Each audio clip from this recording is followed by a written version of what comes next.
Hello friends, good evening. Welcome to smile talk paramedical channel. Friends ನೋಡಿ, ಈಗಾಗಲೇ paramedical counselling ಪ್ರಕ್ರಿಯೆಯಲ್ಲಿ 2ನೇ ಸುತ್ತಿಂದು admission ನಡೀತಾ ಇದೆ. 7ನೇ ತಾರೀಕು ತನಕ ನಿಮಗೆ ಟೈಮನ್ನು ಕೊಟ್ಟಿರುವಂಥದ್ದು. 7ನೇ ತಾರೀಕು ತನಕನೂ ಕೂಡ ನೀವು ಅಡ್ಮಿಷನ್ ಆದಮೇಲೆ ಒಂದು 3 ದಿನ ಅಂದರೆ 10ನೇ ತಾರೀಕಿನ ನಂತರ ನಿಮ್ಗಳಿಗೆ ಏನಾಗ್ತದೆ ಅಂದರೆ 3ನೇ ಸುತ್ತಿನ ಕೌನ್ಸಿಲಿಂಗ್ ಆರಂಭವಾಗುತ್ತೆ.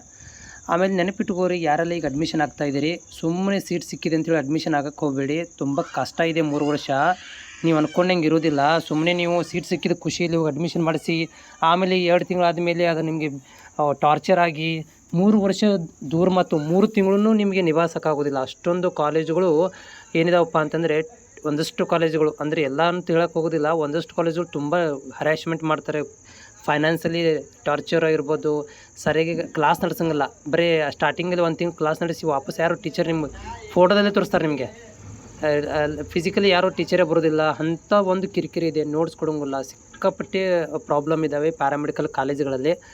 ನೀವು ಸುಮ್ಮನೆ ಹಾಗೆ ಒಂದು ಸೀಟ್ ಸಿಕ್ತಪ್ಪ ಒಂಥರ ಗೋರ್ಮೆಂಟ್ ಜಾಬ್ ಸಿಕ್ತಾರ ನೀವು ಬಿಹೇವ್ ಮಾಡೋಕ್ಕೆ ಹೋಗ್ಬೇಡ್ರಿ. ಸೀಟ್ ಸಿಕ್ಕಿದೆ ಅಂತೇಳಿ ಭಾಳ 100 ಸಲ ಯೋಚನೆ ಮಾಡ್ಕೊಂಡು ಅಡ್ಮಿಷನ್ ಮಾಡಿಸಿ. ಇಂಪಾರ್ಟೆಂಟ್ ಅಲ್ಲ ನೀವು ಅಡ್ಮಿಷನ್ ಆಗೋದು.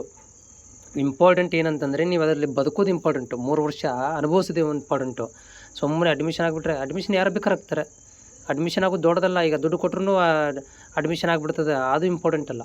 ಇಂಪಾರ್ಟೆಂಟ್ 3 ವರ್ಷ ತಾಳಿಕೆ ಬರ್ತಿರಲ್ಲ, 3 ವರ್ಷ ನೀವು ಚೆನ್ನಾಗಿ ಓದ್ಕೊಂಡು 3 ವರ್ಷ ನೀವು ಒಳ್ಳೆ ರಿಸಲ್ಟ್ ಮಾಡ್ಕೊಂಡು ಹೋಗ್ತೀರ ಅನ್ನೋದು ಇಂಪಾರ್ಟೆಂಟ್. ಭಾಳ ಯೋಚನೆ ಮಾಡ್ಕೊಂಡು ಅಡ್ಮಿಷನ್ ಮಾಡಿಸಿ. ಆಮೇಲೆ ಬಂದು ಕಾಮೆಂಟ್ ಹಾಕೋಬೇಡಿ, ಸರ್ ನಂಗೆ ಅಡ್ಮಿಷನ್ ಕ್ಯಾನ್ಸಲ್ ಮಾಡಬೇಕು, ದುಡ್ಡು ವಾಪಸ್ ಕೊಡ್ತಾರಾ, ಡಾಕ್ಯುಮೆಂಟ್ ಅವ್ರಿಗೆ ವಾಪಸ್ ಕೊಡ್ತಾರಾ, ಪ್ಲೀಸ್ ಅದಕ್ಕೆ ಏನಾದ್ರು ಮಾರ್ಗ ಇದ್ದರೆ ಹೇಳ್ರಿ ಅಂತ. ಈ ಥರ ಬ್ಯಾಡ್ರಿ.